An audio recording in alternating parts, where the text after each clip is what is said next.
अल्पवयीन मुलीचे हातपाय तोंड बांधले आणि शाळेच्या टेरेसवर सोडले।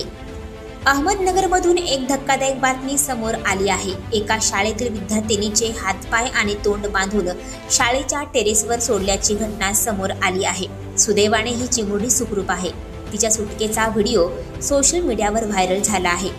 मिळालेल्या माहितीनुसार अहमदनगर जिल्ह्यापासून जवळच असलेल्या पिंपळगाव उज्जैनी येथील एका शाळेत ही घटना घडली आहे। एका अल्पवयीन विद्यार्थिनीचे हातपाय आणि तोंड बांधून शाळेच्या टेरेसवर सोडून दिलं होतं। याबाबत अहमदनगरच्या MIDC पोलीस ठाण्यामध्ये गुन्ह्याची नोंद करण्यात आली आहे।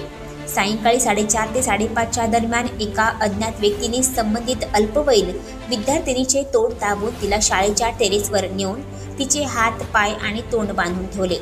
5:30 वाजता टेरेसवरून आवाज येत असल्याने गावातील काही ग्रामस्थ शाळेच्या टेरेसवर गेले असता त्यांना ही मुलगी हातपाय बांधलेल्या अवस्थेत आढळून आली। या घटनेने परिसरात एकच खळबळ उडाली आहे। दरम्यान या मुलीला सोडवतानाचा व्हिडिओ समाज माध्यमावर व्हायरल झाला आहे। अहमदनगरच्या MIDC पोलीस ठाण्यात या अज्ञात व्यक्तीविरोधात गुन्हा दाखल करण्यात आला असून पोलीस पुढील तपास करत आहेत। आणखी नवनवीन व्हिडिओ पाहण्यासाठी आत्ताच आमच्या स्टार TV 9 चॅनलला सबस्क्राईब करा, लाईक करा, शेअर करा। Bureau report, star TV 9 Ahmednagar.